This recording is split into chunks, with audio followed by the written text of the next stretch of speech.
desde Vergara y para todo el mundo. Una radio con propósito. Una radio con visión. Una radio para todos. El Libertador, 1210 AM.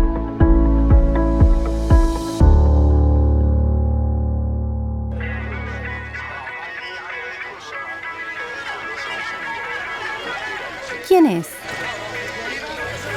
¿Qué hace? Para conocer los personajes de la cultura y la vida misma, conozcamos una historia de vida.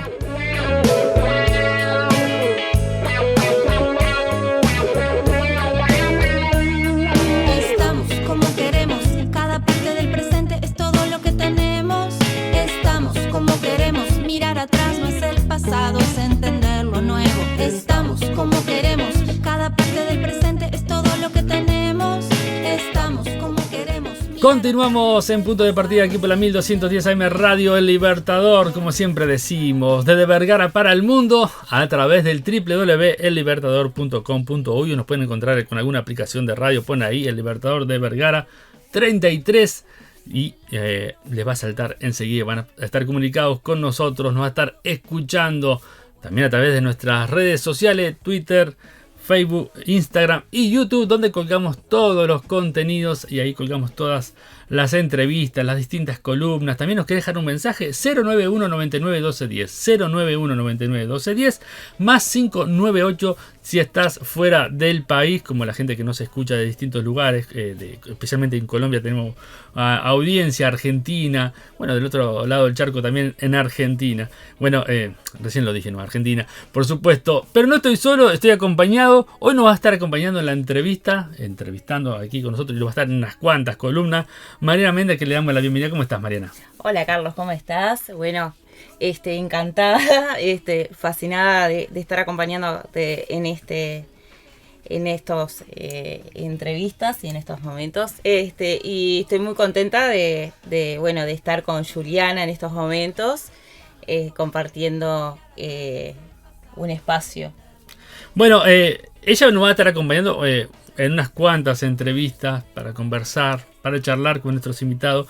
Ya lo anunció ella, Mariana, que tenemos a una invitada muy especial, bailarina, trabaja en los medios, trabaja en radio y con una historia particular, de vida muy particular. Y le damos la bienvenida a Juliana Perdomo. ¿Cómo estás, Juliana? ¿Qué tal, Carlos, Mariana? Un gusto. Muchas gracias por la invitación y un placer por compartir esta charla. Un gusto que estés con nosotros. Gracias por aceptar la invitación. Bueno, vamos a estar contando un poquito de vos y acerca de lo que estás haciendo. Sos bailarina, también trabajás en el área de periodismo. Dos cosas que a veces uno dice, bailarina, periodismo. ¿Con cuál me quedo? ¿Con cuál me quedo, no? ¿Sos de Montevideo? De Montevideo, sí. Nunca me gusta mucho el interior del país. Ya de chiquita vacacionaba mucho en San Gregorio de Polanco y siempre como que tengo una parte de mi corazoncito en el interior. Me encanta la gente, la amabilidad. No sé, soy mucho de cuando puedo me hago una escapadita a estar tranquila. Me gusta mucho la paz del interior y bueno, no soy del interior, soy montevideana, pero siempre digo que me encantaría estar ahí. Vivir un tiempo en el interior para mí sería fascinante. Bueno, algunos dicen para retirarse, no sí. Para el interior, ¿no? Contame un poco, bueno, ya dijimos, ¿no? Bailarina, también estás en el periodismo. ¿Desde chica ya pensabas en bailar? ¿Ya te gustaba eso? No, ¿Cómo la verdad que no, surge más de adolescente el tema de querer bailar, aunque siempre estaba en movimiento cuando era chica, me gustaba mucho escuchar música, miraba muchos videoclips y todo, la televisión, siempre me gustaba, me prendían los programas de música, pero nunca imaginé que me iba a dedicar al baile. Y en realidad ya más de grande, con unas amigas, queríamos ponernos un poco en movimiento y no queríamos ir solamente al gimnasio. Entonces, bueno, había una academia en el barrio que investigamos y tenía varios ritmos. Mis amigas querían aprender samba y yo en realidad me daba igual, yo quería ir a ponerme un poco en movimiento y a salir un poco de la zona de confort y estar no solo en el trabajo y sino animarme un poquito más. Y bueno, y fuimos allí, probamos, resulta que al final nos anotamos en clases de salsa y de bachata. Bueno, mis amigas desertaron, dejaron, fueron creo que unas semanas nomás, y bueno, yo después me encantó, seguí, y tenía un profesor que daba clases en la Bodeguita del Sur, y él siempre me decía, bueno, vos tenés que ir a probar a tomar clases en el centro, a la bodeguita, y yo le decía, no, pero no me animo, porque yo era muy vergonzosa, me fui sacando un poco la timidez. Eso te va quitando un poco con también. Los medios también. Exactamente. Entonces, bueno, empecé a tomar clases en la Bodeguita del Sur y bueno, me encantó. Y después con el pasar de los meses fui a un casting, que en realidad había ido a un casting a acompañar a un compañero, que era para integrar una red que se hacía en distintos países y se competía, y era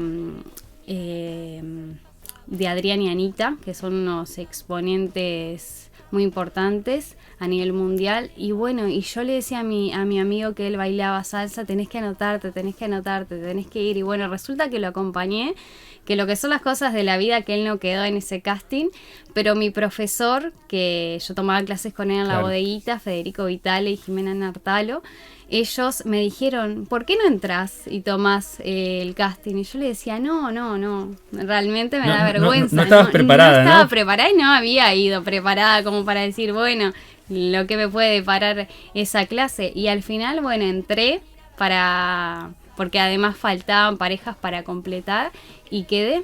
Al otro día, bueno, nos dieron el listado, nos pasaron el listado de quién había quedado, y bueno, y quedé seleccionada y me cambió la vida, la verdad me cambió la vida. Después de ese casting, ¿cómo fue el seguir, digamos, el proceso que vos elegiste para seguir transitando por el mundo artístico, ¿no? Sí. Porque después de eso me imagino que querías seguir y avanzar un poco más en el baile. Claro. Y se te fueron abriendo puertas. ¿Cómo fue? Sí, se me fueron abriendo puertas. Bueno, vinieron las primeras competencias. Éramos un grupo pequeñito de la primera generación del Working Project de Adrián y Anita. Y bueno, y teníamos también de ejemplo las otras generaciones que bailaban distintas coreos, pero se repetían. Y bueno, y digamos que nosotros estábamos en primer año y siempre teníamos de ejemplo los de segundo y tercero, que estaban allí en la bodeguita y que siempre nos estaban ayudando.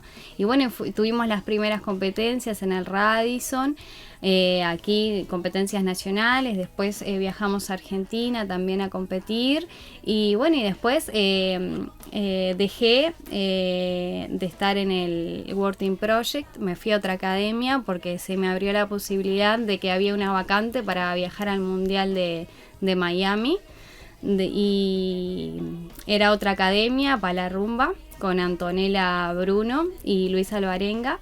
Y bueno, y allí tuve la oportunidad yo no bailaba tanto bachata, al principio era más salsera, incluso las primeras coreografías fueron de salsa, de Adrián y Anita, y se me abrió la oportunidad de ir a la otra academia, y tenía que prepararme. Bueno, mis compañeros ya venían ensayando hace muchos meses, pero yo era la nueva y me quedaban creo que 3 meses para viajar, entonces fue preparar la coreografía en pocas semanas y adaptarme a todo lo nuevo y al nuevo ritmo de bachata, que si bien tomaba clases no es lo mismo competir, tenés otras exigencias. Y bueno, esto fue en diciembre que viajamos, incluso una semana antes me lesioné la rodilla y estaba en duda si viajaba o no, pero realmente lo quería hacer, y mis padres me dijeron, en ese momento no tenía el efectivo, y me dijeron, no te preocupes, nosotros te lo damos, te apoyamos, vos viajá y cumplí tus sueños. Y bueno, y así viajé, incluso antes de la competencia,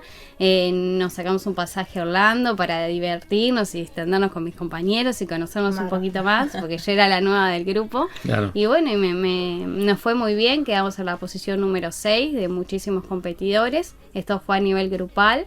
Y bueno, y después teníamos el sueño de seguir volviendo a cada vez que se pudiera, volver a viajar.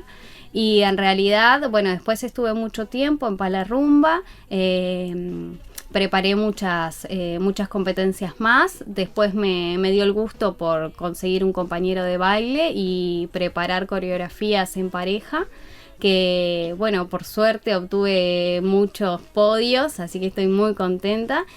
Todo con sacrificio, porque la verdad que ensayar y tener las dos carreras paralelas es bastante complicado, porque los medios te demandan mucho tiempo y yo salía tarde de trabajar y me iba corriendo a ensayar. Sí, eso es otra cosa que Claro. ahora vamos a hablar, pero bueno, tenés como que Sí, y había- multifacética, claro, porque y- ahora con el tema de los medios también Claro. hace productora y bueno, también nos contás ahora un poquitito. Claro. Y había incluso muchas veces que habían ensayos que terminaban a las 12, a la 1 de la mañana, y bueno, y uno llegaba cansado, pero ponía lo mejor. Lo mismo en la preparación de todos los trajes, que te tenías que diseñar las cosas y todo y demás. Y bueno, y cada vez que llegabas las semanas previas a las competencias era, bueno, un desgaste total, y que tenías que nivelar un poco la balanza para llegar en tiempo y forma y bueno, y estar bien preparado. Pero empezaste como un hobby todo Empecé esto. como un hobby, jamás me imaginé que iba a competir. Y bueno, y después lo que me queda, el deber pendiente que me queda es hacer solista, que bueno, tenía pensado hacerlo, pero bueno, después me pasó todo el tema de la salud y bueno, y me quedó como un deber pendiente que ahora espero poder retomar. Pero siempre me encantó y miraba a muchas compañeras que eran solistas bailar salsa y bachata y me fascinaba. Pero en pareja tuve muchas parejas y fuimos en distintas competencias aprovechando esta oportunidad del baile, y la verdad que creo que me va a quedar por muchos años más. ¿Y cuáles fueron tus referentes en el baile? ¿Cuándo empezaste a tener referentes? Empecé a tener referentes, bueno, siempre me encantaba mucho cuando inicié el proyecto con Adriana y Anita, que ellos nos grababan videos y nos iban enseñando las coreografías. Después tuvimos la oportunidad de tenerlos en un congreso que se hacían después de las competencias, se hacían congresos para tomar clases con ellos. Y también Daniel y Desiree, que me encanta, son exponentes de bachata, y bueno, yo siempre los seguía a ellos. Ahora tenemos un abanico de posibilidades muy grandes porque hay muchos bailarines, Karen y Ricardo. Bueno, ahora no se me viene a la cabeza, pero hay muchos que vos decís que la están rompiendo a nivel mundial, porque hay países, Puerto Rico, España, bueno, Venezuela, que se dedica mucho al baile, y vos ibas al mundial y realmente veías que uno se estaba preparando unos meses antes de la competencia, como me pasó a mí, y ellos se estaban preparando durante año y medio, se dedicaban exclusivamente a eso. Y era otro mundo totalmente distinto. Incluso acá cada vez hay más academias y se van abriendo más posibilidades, pero está creciendo el mundo del arte, pero hay muchos bailarines que se van a estudiar al exterior, a España por ejemplo, a las academias de Adriana y Anita o demás, y después vuelven acá a dar clases, y muchos se quedan y abren sus academias allá, en México por ejemplo, y tienen muchas más oportunidades que aquí en Uruguay, por supuesto, aunque acá está creciendo. ¿La exigencia en la competencia o la disfrutaste? Bueno, son dos patas bastante interesantes, porque no puedes dejar de disfrutar lo que estás haciendo, pero llega un momento que te exigís demasiado y a veces cruzás esa línea que es mortal. En realidad tenés que siempre sentir la exigencia y que vas a competir para poder obtener el resultado que vos querés, porque hay muchas personas que en el ambiente son muy competitivas, más allá de que vos en distintas academias encontrás distintas maneras de hacerte ver esto del baile, porque hay muchos que te tratan como familia, otros que te tratan como más competitivo es el ambiente, entonces tenés mucha clase de compañeros que ahí tenés que saber diferenciar. Incluso me ha pasado que he probado en algunas academias y no me han gustado y me he ido a otras a tomar clases. También va en el trato, pero bueno, siempre tenés que ser competitivo en todo lo que haces sin dejar el lado humano. Por supuesto. Eso depende muchas veces de la personalidad. Hay personas que son muy competitivas y les gusta esa exigencia, ¿no? Vos, a la hora de entrar al campeonato, yo no sé cómo se mide eso, ¿no? Porque no he estado. podemos hablar de la gimnasia artística que tiene distintos tiempos de movimientos, cada movimiento tiene un puntaje, no sé qué. ¿Pasa lo mismo en el baile? ¿Tenés que tener cierta exigencia de distintas, ¿cómo decirlo? Posiciones Sí, y cosas? claro, tenían una planilla donde te puntuaban el maquillaje, la escenografía, coreografía, el tiempo, la cantidad de trucos, bueno, el peinado, tenía varias patas que vos siempre tenías que estar impecable. Ya a la hora de dar el primer paso en el escenario, tenías que, ya te puntuaba la escenografía, si entrabas nerviosa, si entrabas tranquila, si tenías cancha. Bueno, esas eran cosas que la ibas aprendiendo a la medida que tenías distintas competencias y que tenías muestras de baile también, que te vas quitando un poco el miedo de los escenarios.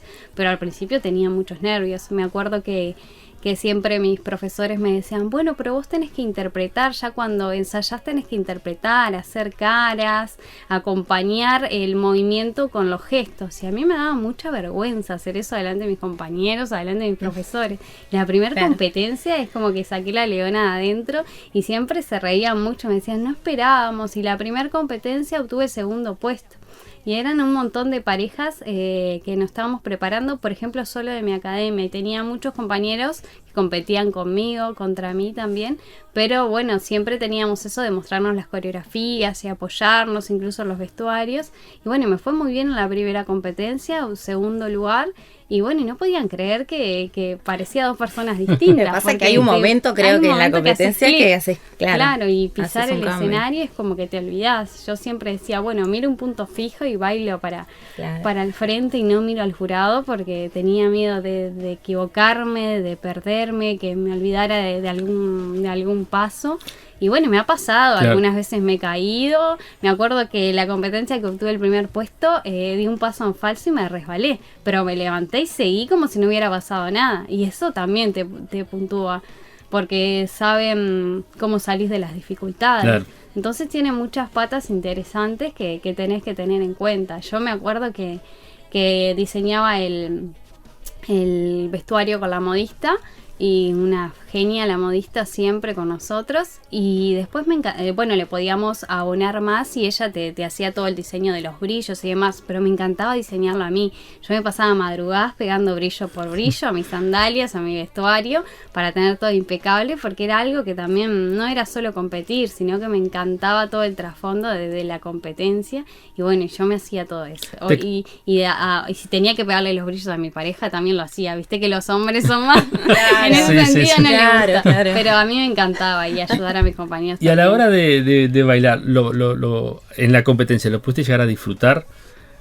Porque a veces la exigencia te lleva a... Sí, la exigencia te lleva a eso, pero lo disfrutaba mucho. Las primeras competencias me parece que no lo disfrutaba tanto, pero después cuando uno empieza a ser consciente de lo que está haciendo y dónde está, empieza a disfrutar y empieza a ser consciente de que puede puede llegar a hacerse una carrera en eso, y la verdad que siempre ponía todo de mí para seguir y poder generar algo en los demás que les gustara verme bailar. Incluso siempre estaba muy apoyada por mis compañeros de trabajo, por mi familia que me iban a ver, y eso es fundamental. Ya cuando estás parada en el escenario y escuchás que te dicen, vamos Juli, vamos esto, vamos, y bueno, y se te infla el corazón ahí.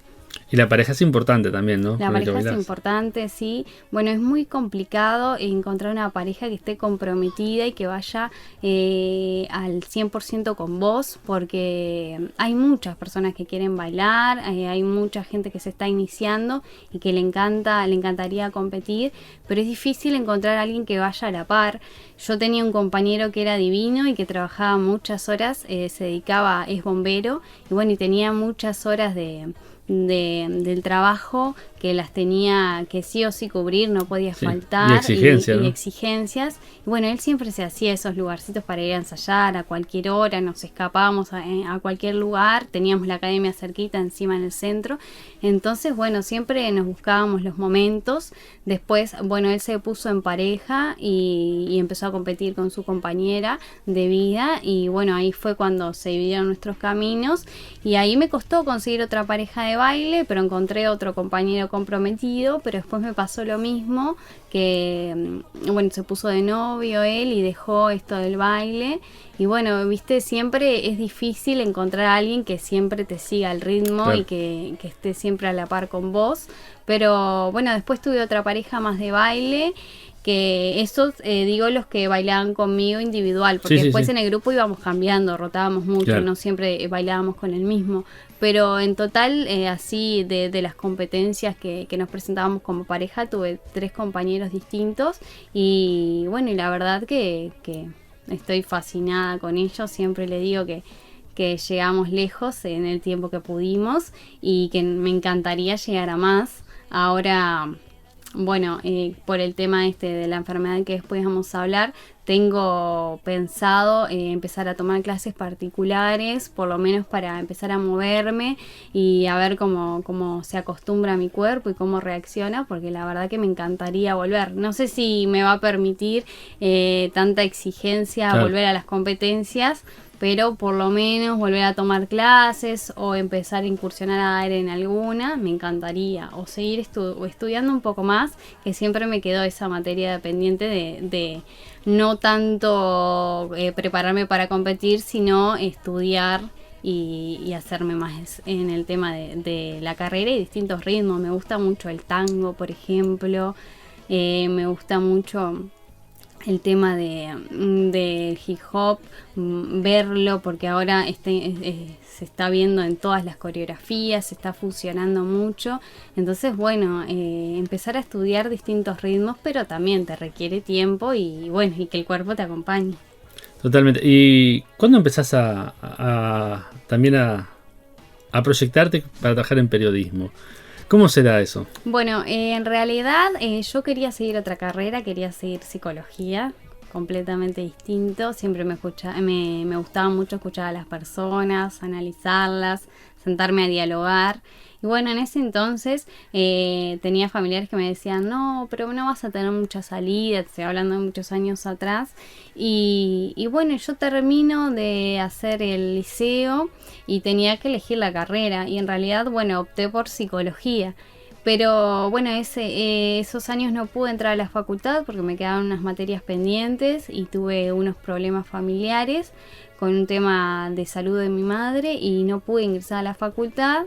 Entonces tenía una compañera que estaba estudiando periodismo deportivo en IPEP, una compañera que fuimos muchos años juntas al liceo, y ella me empezó a comentar de la carrera y bueno, y a mí me empezó a gustar mucho, me empezó a atraer mucho lo que ella me comentaba, pero de deportivo yo no. Bueno, me gusta el fútbol, pero no todos los deportes, me gusta el tenis también, pero no soy de estar siempre mirando todos los partidos y todo. Entonces, ella me comentó que igual se estaban dando clases de periodismo general y que se podía hacer, en realidad eran 2 años de IPEP y después tenías otro curso de locución que también lo hice. Y me pareció el curso más completo, como para no perder ese año de que no había podido entrar a la facultad, y me anoté en IPEP. Y bueno, y después que entré me fascinó el mundo de la comunicación. Yo siempre decía que, bueno, desde muy chiquita me encantaba mirar los informativos con mis padres.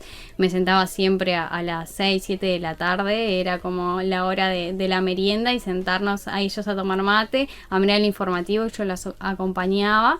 Me gustaba mucho el tema de la televisión, que después cuando entré al curso cambió. Me encantó la radio, me enamoré de la radio, del estudio.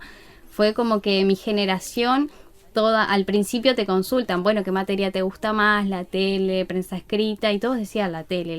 Y yo dije lo mismo, había puesto la televisión, que me gustaba más. Y cuando, bueno, empezamos las primeras semanas a conocer todo el mundo de la radio y demás, me enamoré de la radio. Y bueno, tuve de profesora Gabriela Casulo, que hoy está en Radio Sarandí, y siempre le digo que le debo mucho y le agradezco mucho todo lo que me ha enseñado. Y en realidad en ese tiempo yo siempre escuchaba mucho radio, pero era más de música, de escuchar más tipo FM, programas de entretenimiento. Si escuchaba informativos, escuchaba Radio Monte Carlo, lo clásico, sí, quizás Radio Sarandí, sí. Pero no más de eso. Ya cuando me llaman para trabajar con Aldo Silva en Radio Universal, fue todo un desafío para mí. Pero primero igual había pasado por Radio La República, hacer unas pasantías en el informativo, trabajando en exteriores, y después estuve mucho tiempo trabajando de pasante para Daniel Figares en El Espectador. Y bueno, que ahí en realidad tenía que dedicarme más a la web, todo lo que era redes sociales, y que en realidad también fui aprendiendo otra pata del periodismo que me gustó mucho. Toda la parte de producción, Sí, ¿no? prensa escrita, Claro. que en realidad al inicio me costaba un poco en el curso en IPEP porque no me gustaba mucho escribir, sí los cabezales cortos de radio y demás, pero no me gustaba mucho hacer muchos artículos ni crónicas.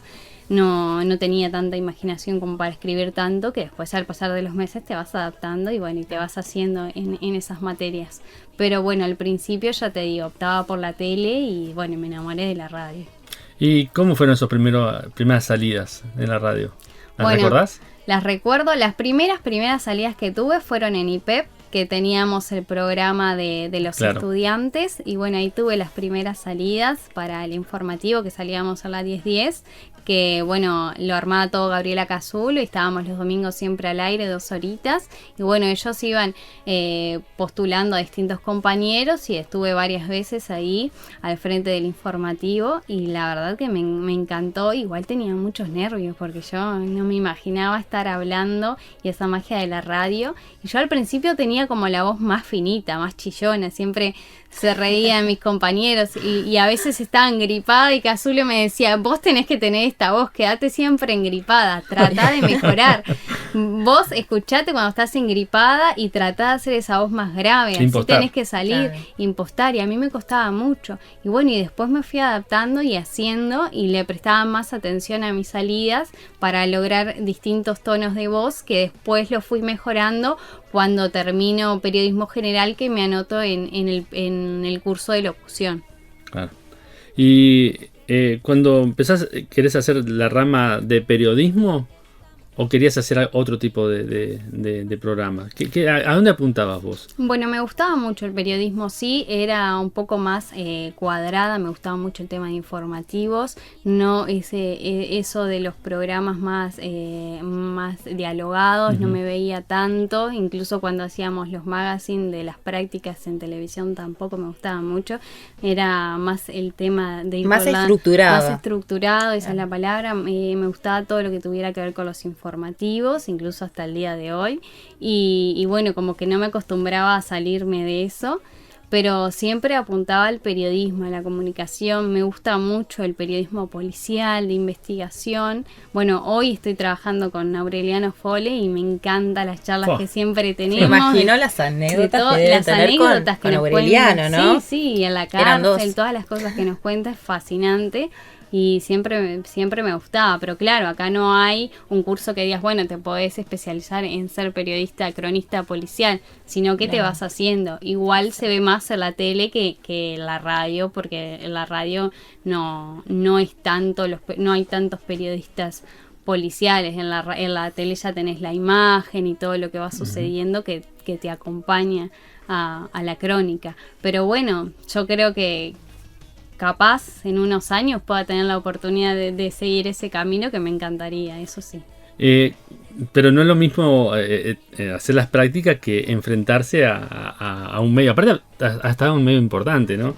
O por lo menos con comunicadores importantes, ¿no? Sí, claro. Aldo Silva, ¿no? ¿Estuviste con él? Bueno, sí, inicié con él, la verdad que Aldo es un pilar fundamental, siempre nos enseñó a rascar, a buscar, a ir por la noticia, no quedarnos con lo primero. Siempre él me decía, tenés que ir por más, siempre por la repregunta, preparar las entrevistas. Bueno, él me abrió muchas posibilidades en esto del periodismo, me dio muchas oportunidades en Radio Universal y hasta el día de hoy estoy muy agradecida con él. Yo decía que siempre fue mi mentor en los primeros pasos, además de los primeros profesores que tuve en IPEP.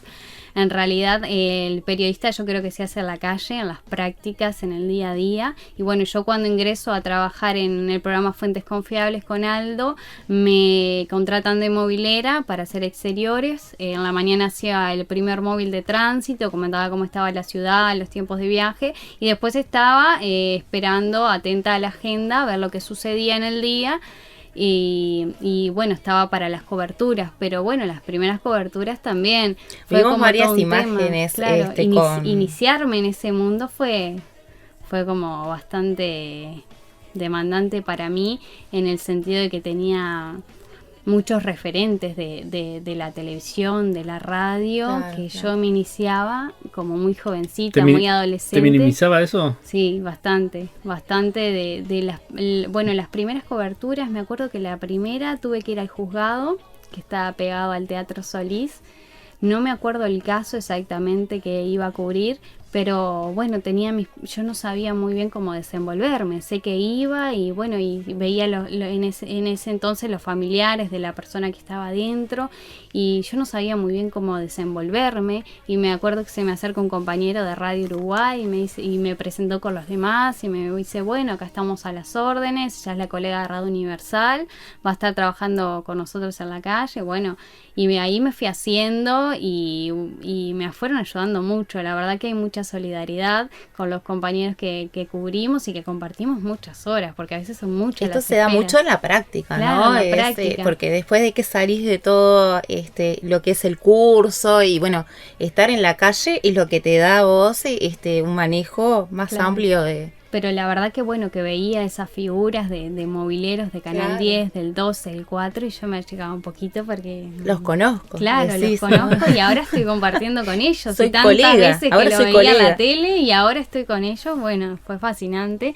Pero sí, me achicaba un poco en el sentido de que no sabía si algún día iba a estar a la altura, pero yo siempre tenía ese objetivo de ir por más y de todos los días aprender distintas cosas nuevas. Y bueno, y que Aldo me dio muchas posibilidades porque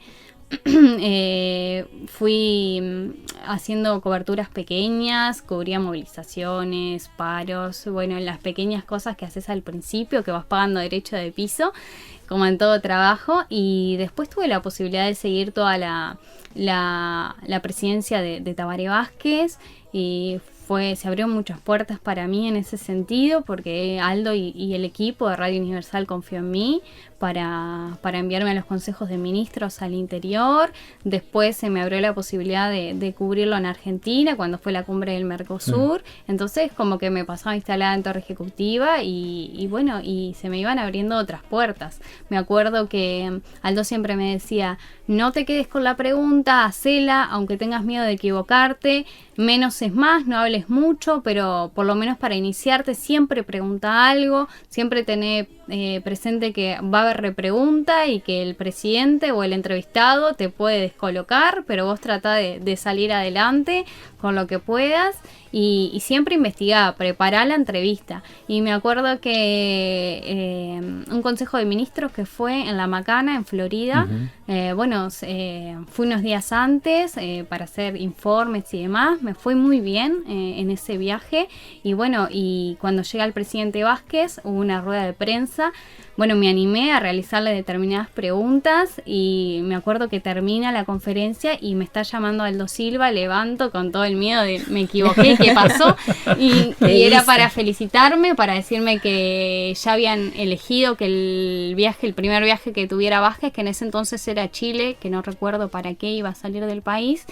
Estoy hablando hace muchos años, y me dijo, bueno, ya designamos que la periodista que va a ir sos vos. Bueno, a mí Claro. se me salía el corazón del pecho, porque decía, estoy haciendo bien, y ahí es cuando estoy haciendo las cosas bien, y ahí es cuando voy tomando dimensión de que en realidad estoy siendo una buena periodista y que estoy yendo por el camino correcto. Y después en realidad el viaje a Chile se cancela y es cuando surge lo de la cumbre del Mercosur, y bueno, y ahí es cuando me voy a Argentina sola, que también fue un desafío tremendo para mí, porque una cosa es estar acá en el interior, de que en realidad Sí. todos se conocen, Sí, y ahí tenés hay muchos colegas de distintas medio de todos los radios. países ahí. Y ahí tenías de todos los países y yo estaba sola. Y bueno, si bien viajaban colegas de otros canales, al principio estábamos un poco separados porque nos quedábamos en distintos hoteles y demás. Entonces fue como todo un desafío, que en realidad en el viaje me fue muy bien, por suerte, a nivel personal. Y bueno, y ahí fui tomando dimensión de todo lo que me estaba pasando y que en realidad me encantaba esa profesión y quería ir por más. Además de que también estaba en el mundo de las competencias, Claro. y no quería dejar nada. Claro, quería ¿y qué tenés hacer las dos pendiente? cosas. ¿Qué es lo que ahora te proyectás como a futuro? Algo, a futuro, pero cercanos, digamos.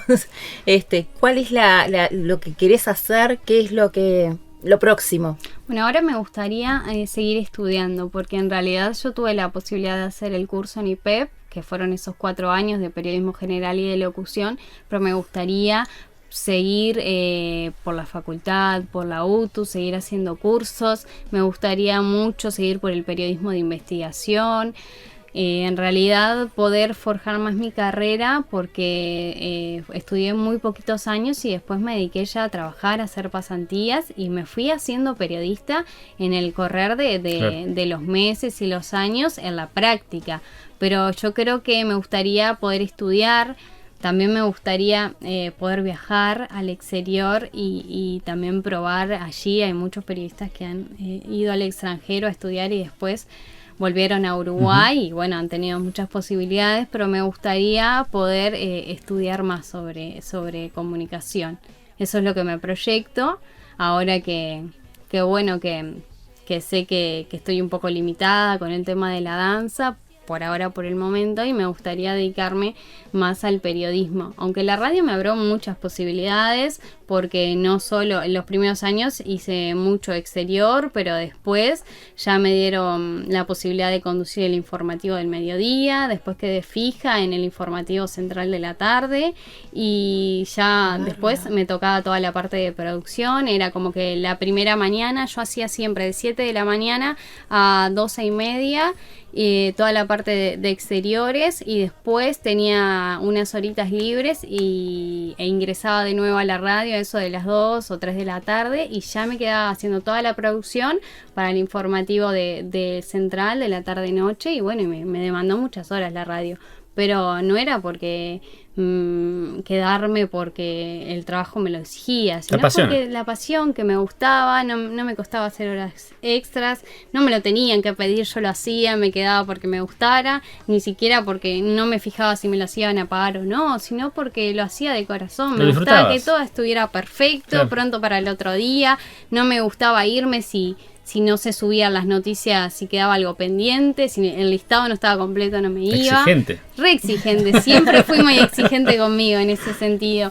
Si sabía que había una conferencia a las 8 o 9 de la noche y yo terminaba a las 7, yo me quedaba. A mí me encantaba ir a cubrir las conferencias de Torre Ejecutiva, ir a las movilizaciones, siempre me encantó cubrir todo. Disfrutabas todo eso, nunca cada le minuto. decía que no a nada. Lo que pasa es que explotabas la posibilidad que tenías adelante, claro, tenías que agarrar todo lo, claro, que encontrabas. Y quería crecer y bueno, yo era muy jovencita, claro, en ese entonces. Es que sos joven. Y quería seguir aprendiendo. Claro, y actualmente estás con Mariano López. Actualmente estamos en el programa de Aureliano Foli y Mariano López en la mañana, Punto de Encuentro, que va de 8 a 10 en Radio Universal, y bueno, ahí le hago toda la producción de las notas, de las entrevistas, y en realidad al principio estaba Nano con Andrés Rea y otra compañera que después se fue cuando asumió la calle Pou. Ella se fue a trabajar a otro lado, dejó el periodismo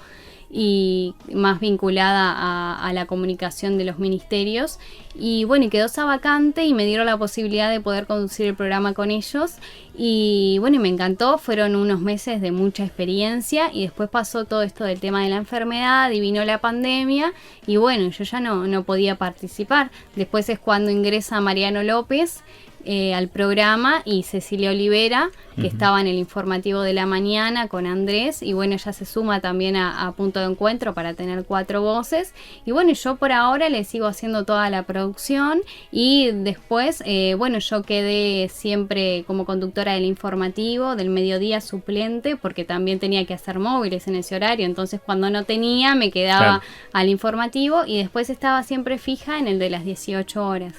Conduciendo con un compañero, Martín Ribeiro, que hoy es jefe de prensa junto a Andrés Rea, allí de todos los informativos. Y bueno, y ahora lo que estoy haciendo es teletrabajar, digamos, para los informativos no estoy saliendo al aire porque no puedo ir a la radio por ahora, pero y para el programa de Nano lo que me anexé es, además de hacer las producciones, subir todas las notas a la web.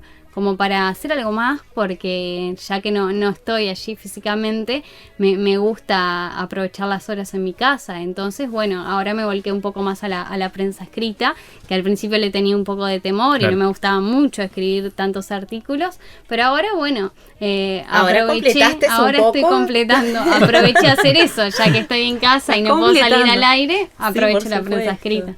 A ver, contanos un poquito, claro, bailarina, te mueves por todos lados, estás contando todo lo que haces en la radio, corres para aquí, para allá. ¿Cómo se da eso de la enfermedad? Bueno, la enfermedad vino de golpe. Yo fui siempre una persona muy sana. Siempre nos reíamos que a mi hermano le pasaba de todo de chico. Tenía más visitas al hospital que yo. Y bueno, yo nunca tuve ninguna enfermedad. Siempre fui muy sana. Y empecé a tener unos empujes de que me quedaba sin caminar. Y visité muchos traumatólogos y en realidad me diagnosticaban lumbalgia. También me decían que era mucho por estrés, que estaba muchas horas parada, iba de allá para acá en la radio, tenía muchas coberturas, entonces como que me estaba perjudicando la columna. Entonces empecé a aflojar todo el tema de cubrir exteriores, y en ese entonces la dueña de la radio me puso más tareas dentro de la radio, más horas de producción, para que yo no estuviera tan expuesta, que me costó mucho ese cambio, porque siempre me gustaba mucho ir a todas las coberturas. Fue como bastante difícil, incluso tuve un empuje de un mes entero que me quedé en la cama, que no me podía levantar, ni siquiera podía ir al baño sola, tenía que depender de mi madre y de mi hermano para que me llevaran. Y era muy joven para que me estuviera pasando todo eso. Entonces me acuerdo que cuando me pasó uno de los últimos empujes, estaban por venir las elecciones, el balotaje.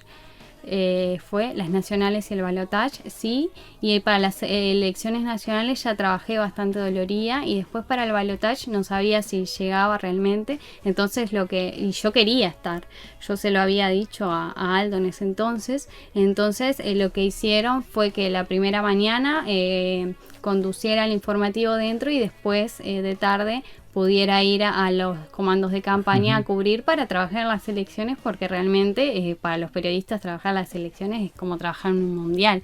Entonces yo quería estar. Y bueno, y ya los últimos empujes después del balotaje, me empecé a sentir mal otra vez y con muchos dolores, y me pasaba eso de que iba a distintos traumatólogos y me decían lo mismo. Y bueno, y allá me inyectaban, llegué hasta que me inyectaran tramadol porque estaba muy dolorida y no se me pasaban los dolores. Y ya llegó un momento que iba a la coronaria a mi casa día por medio. Y ya llegó un punto que a veces no querían ir porque pensaban que yo me estaba certificando para no ir a trabajar, y era totalmente lo opuesto. Yo quería sentirme bien para trabajar, y me dolía mucho no poder ir a trabajar en ese entonces, y que también en ese entonces estaba preparando coreografías para competir y tuve que postergar todo. Y en realidad a todo esto un día va un doctor de la coronaria, me ve, le cuento toda mi historia, y no podía creer que todavía no me hubieran dado un diagnóstico y que solo fuera lumbalgia, algo que es doloroso, pero que se puede tratar con los antiinflamatorios. Y al otro día, cuando vuelvo a llamar a la coronaria, me toca el mismo doctor, y él me dice: no, te voy a dar pase para internación. Y ya me había visto internista y todo porque había tenido infecciones, pero es como todo, viste que sacas fecha y te dan para más adelante, y cuando ya volvés ya estás bastante recuperado. Entonces, bueno, como que nunca terminaban de diagnosticarme, y bueno, el doctor me da el pase para la internación, y cuando ingreso ya tenía hecha una resonancia magnética que me habían estudiado de la columna, toda la columna y de la cintura para abajo, a ver qué me estaba pasando, porque tenía dolores intensos que no podía caminar. Y bueno, y allí es que descubren que estaba haciendo microinfartos óseos y que me habían bajado mucho los valores, los glóbulos blancos y los rojos, y me hacen distintos hemogramas.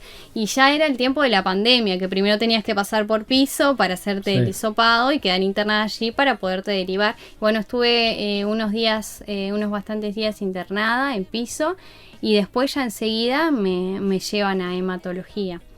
que yo no entendía bien por qué Claro, iba a hematología, qué todavía pasaba. con toda la situación de pandemia, Todavía, que mucho claro, más era complejo. complicado. Y bueno, y mis padres, mi madre los primeros días de internación en piso se quedó conmigo, pero después cuando me llevan a hematología me voy sola porque le tenían que hacer el hisopado y tenía que esperar unos días de cuarentena para poder ingresar y estar aislada, porque es un sector que es muy difícil de ingresar con todos los cuidados que tenemos que tener. Entonces esos primeros días yo no entendía muy bien qué estaba pasando, por qué estaba en hematología. Y bueno, en la primera reunión que tuve con un equipo de hematólogos, que me acuerdo que estaba acompañada de un psicólogo además, fue cuando me dicen que tengo leucemia, y lo primero que me dijeron fue que se me iba a caer el pelo, que iba a ser un proceso difícil, porque para las mujeres es como lo más impactante, y que yo no le presté mucha atención a eso en ese entonces. Y bueno, y ahí me fueron comentando todo el proceso de quimioterapia que tenía que pasar, y en realidad yo no caía a toda esa situación como una persona tan sana, y que todo el día y que se me estaban dando muchas oportunidades en el trabajo, y que todo el día estaba de allá para acá, bailaba, estaba en todas las coberturas, como de un día para el otro se me cambió el mundo, Totalmente inesperado, claro, y muy pronto, ¿no? Muy pronto, y yo no entendía por qué me había tocado a mí. ¿Por qué a mí me hacía esa pregunta todos los días al principio? Hasta que lo fui asumiendo de a poco. Me costó bastante poder reconocer que estaba enferma de cáncer y que tenía un proceso bastante difícil que afrontar, y que en realidad al principio siempre uno espera que las internaciones sean cortas, claro, y que se puedan hacer las quimioterapias yendo y viniendo como lo hacen muchos pacientes, pero en mi caso se me complicó con distintas situaciones y estuve 3 meses internada ya al principio. Entonces fue muy agobiante para mí el encierro. Y sola, ¿no? Y sola, y que igual estuve acompañada por mi madre esos 3 meses, pero sola en el sentido de que no podía tener visitas porque era la pandemia, claro, que las enfermeras tenían que tener muchos cuidados, todos los protocolos, se tomaron medidas extremos, vivir con el tapaboca y todos los cuidados, pero la verdad que fue impactante para mí. Pero siempre mi madre me daba el apoyo de decir hay que salir adelante, y que tenía la experiencia de vida de que yo les decía que mi madre estuvo casi a la muerte. Mi madre había hecho una ACV años anteriores, y ella estuvo un mes en CTI. Los médicos no nos daban muchas esperanzas y fue muy difícil. Yo la verdad que ahí en ese entonces estaba estudiando en IPEP, y yo vivía en el hospital, vivía día y noche, porque en CTI vos no sabés a qué hora te dan los informes, es todo muy relativo, tenés que estar al pendiente del teléfono, no estás en una habitación cuidando al paciente, estás abajo en una sala de espera esperando a ver qué te dicen los médicos.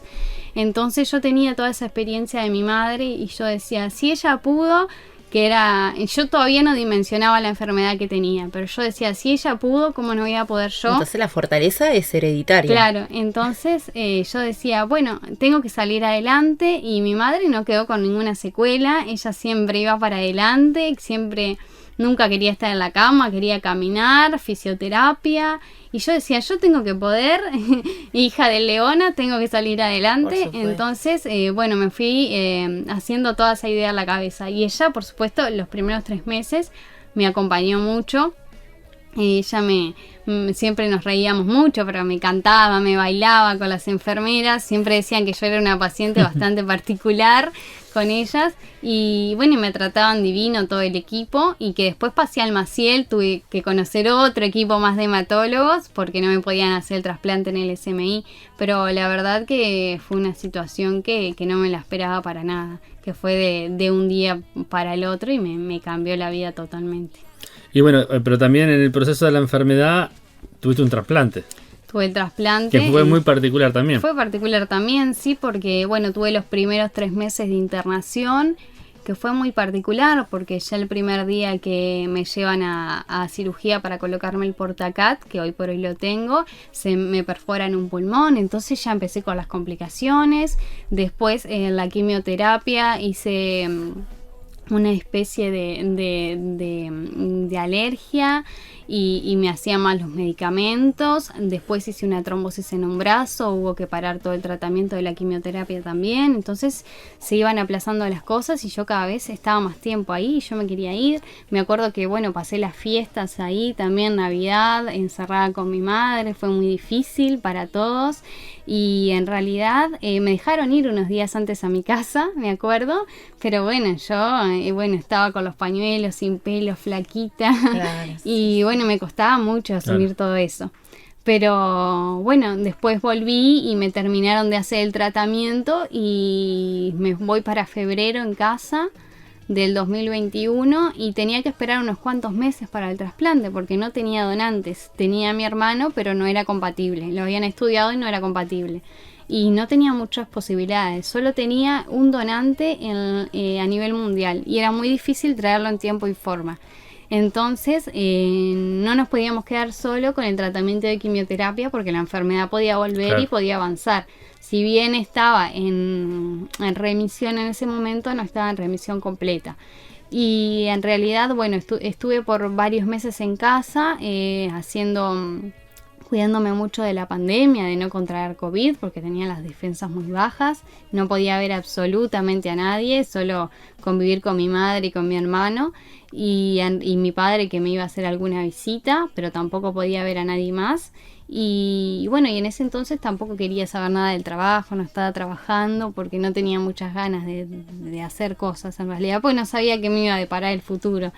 Y estuve casi 6 meses en mi casa hasta que, bueno, siguieron estudiando a mi hermano porque no había más posibilidades. La posibilidad eran los padres, pero mis padres ya son bastante mayores y tienen distintas patologías. Claro. Entonces yo tampoco me quería arriesgar a salvar mi vida y saber que le podía pasar algo a ellos. Entonces era muy difícil optar de qué camino tomar, optar el camino. Entonces, bueno, allá me dan la posibilidad de que me podía hacer el trasplante con mi hermano, de que había un 50% de compatibilidad, pero era muy riesgoso también hacerlo, pero se hacen ahora, gracias a la tecnología que ha avanzado muchísimo, se están haciendo muchos trasplantes en el Hospital Maciel, y bueno, me derivaron allí para hacerme este tipo de trasplantes, y bueno, allí estuve un mes internada, pero no podía estar con mi madre, allí sí estuve sola porque teníamos que estar aislados, no podíamos agarrar ninguna bacteria ni nada, y ahí fue otro proceso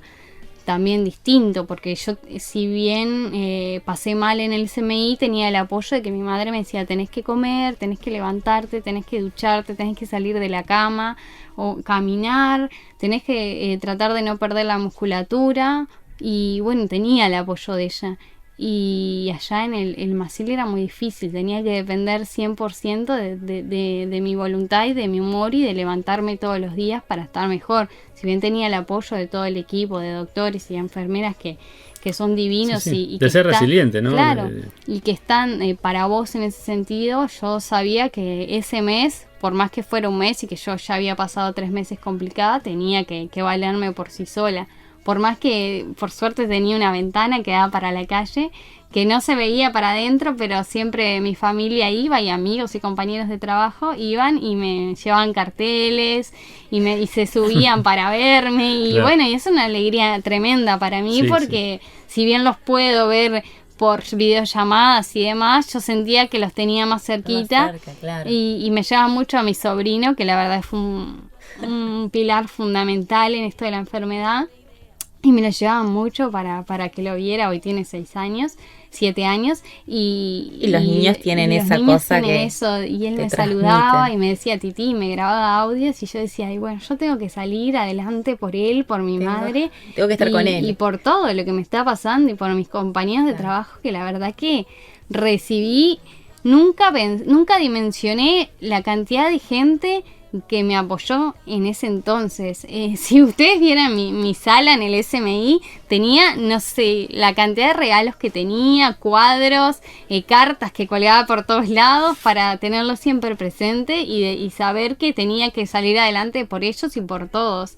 Y bueno, y me acuerdo que ya en las primeras semanas de internación me llegó una caja enorme, que era la caja mágica, le habían puesto, y me habían mandado de la radio pañuelos, libros, cartas, bueno, de todo, sopa de letras. Me regalaron, los periodistas de la calle hicieron una colecta y me regalaron una tablet, me regalaron un oso enorme de peluche. Y bueno, yo tenía la sala decorada y desbordada de cosas, pero me sentía mimada y esa era la fuerza que me ayudaba a salir adelante. Y que bueno, después empecé a dimensionar la cantidad de gente que me estaba apoyando y que me quería realmente, que yo sentía que en los años de mi carrera había aportado granitos de arena en distintas situaciones, en la radio, en el baile, y que me había hecho querida por muchas personas y que me estaban apoyando más allá de la situación que estaba pasando, y que sé que cuando una persona está enferma de cáncer siempre los miramos a todos, por más que no los conozcamos, y los queremos ayudar, queremos siempre tener esa empatía con esa gente, pero más allá de eso, que yo sabía que lo estaban haciendo por mi enfermedad, era porque realmente era una persona querida.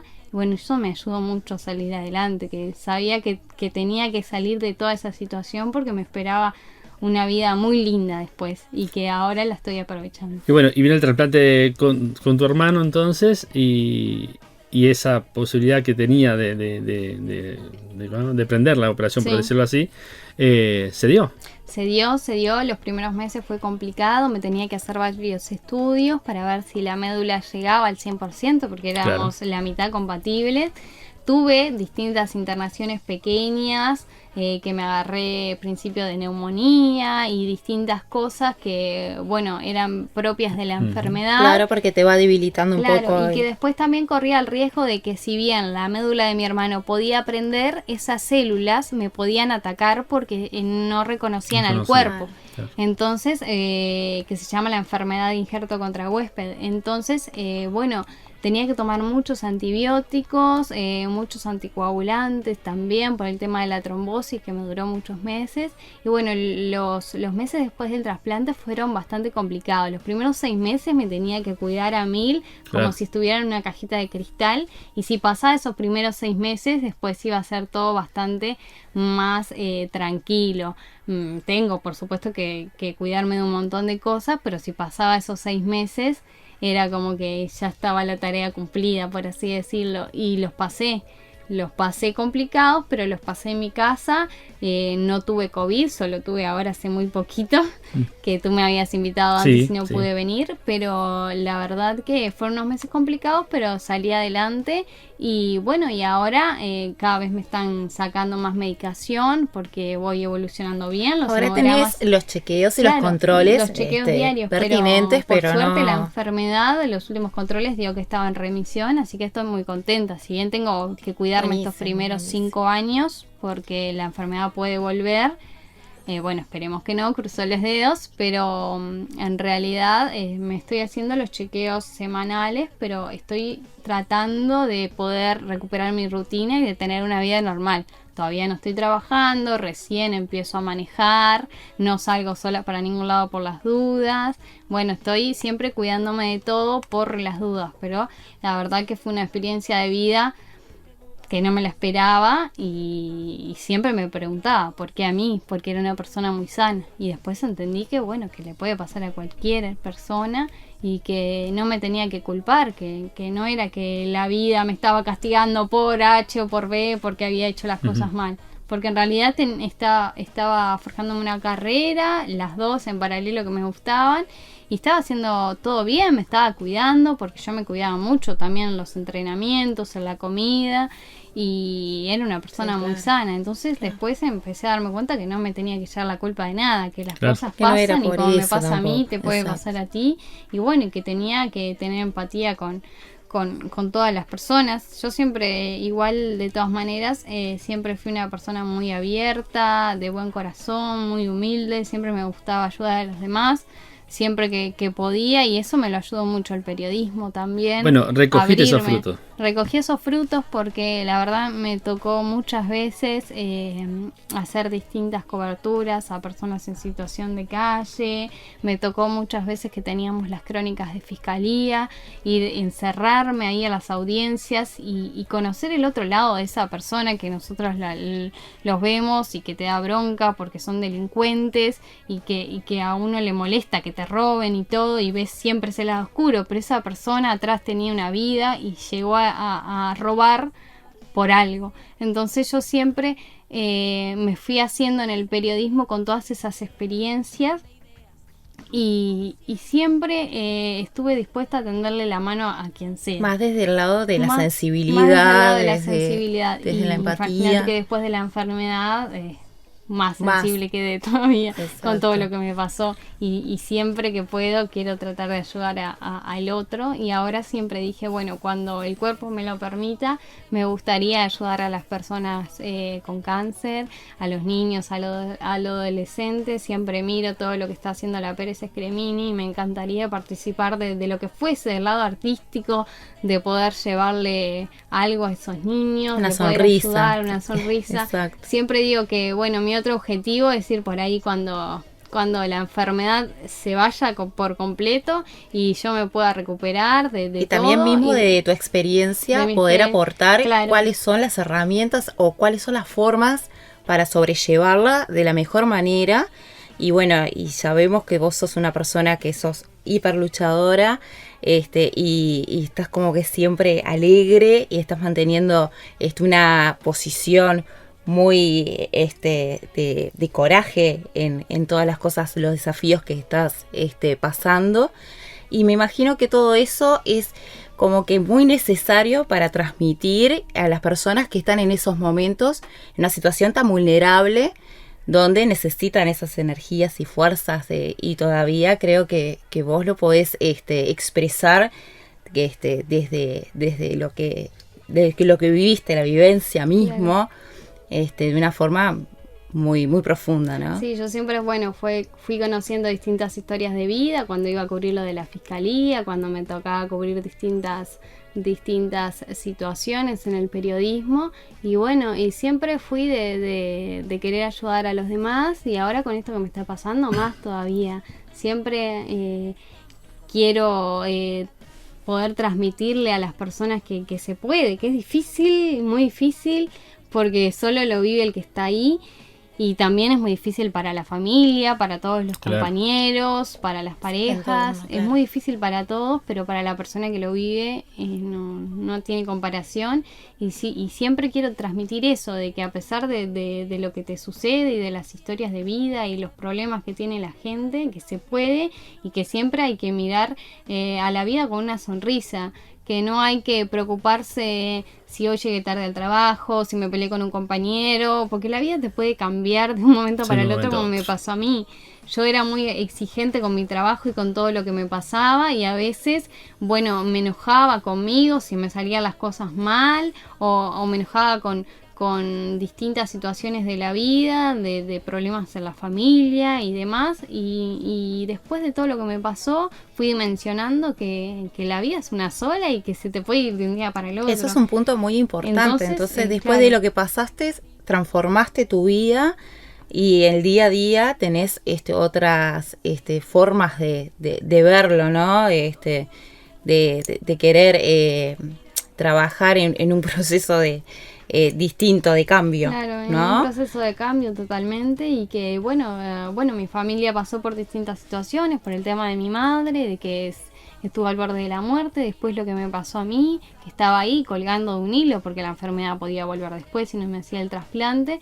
Entonces yo siempre pienso que ahora de aquí en más tengo que disfrutar la vida, vivir el día a día, si bien tengo que trabajar y después voy a ver si me puedo dedicar al baile y demás, pero tengo que tomar todo desde otro plano, desde otro lado. Otras prioridades Y no exigirme tanto, sino empezar a disfrutar más de la vida y más de todos los momentos. Yo trabajaba muchas horas en el periodismo porque me encantaban, y realmente era una profesión que me apasionaba y no me costaba quedarme a hacer horas extras, como les decía, pero en un momento sentí que estaba descuidando mucho a mi familia, de que veía poco a mi madre, a mi sobrino, que no me podía hacer esas vacaciones que quería porque me quedaba cubriendo licencias y demás. Entonces ahora es como que voy cambiando un poco, claro, toda la perspectiva de mi vida y las prioridades. Totalmente. Bueno, gracias, Juliana. Tenés 27 años, tenés toda una vida por delante. Además que gracias por compartir tu experiencia. Y bueno, te queda muchísimo para hacer aún en el periodismo. Ojalá que puedas recuperarte para también poder seguir bailando, que lo haces muy bien. Y bueno, un gusto que estés con nosotros. La Radio Libertador tiene las puertas abiertas para cuando lo desees, y muchas gracias por haber venido. Bueno, muchas gracias a ustedes por la oportunidad. Espero que les guste la entrevista a los oyentes y que puedan rescatar algo de todo esto que hablé, y que sepan que todos los que están pasando por un momento difícil, que se puede, sea lo que sea, se puede. Siempre hay que mirar a la vida con una sonrisa y atreverse a más, no quedarse tirado en una cama y no quedarse por cualquier problema o por cualquier situación, no quedarse parado. Hay que seguir adelante y hay que seguir experimentando y atreverse a más, porque se puede, y se puede salir de cualquier situación, se puede salir adelante y hay que aprovechar cada minuto y disfrutar. Estamos como queremos, mirar atrás no es el pasado, es entender lo nuevo. Yo te propongo que pases la barrera, aunque sea que explores lo que esconde, lo que primero tu atención se lleva, lo que queda de un montón de ideas, lo que te concierne, lo que no se borra, lo que está en el aire, lo que nadie nombra, lo que te deja pensando, ideas que dan vuelta y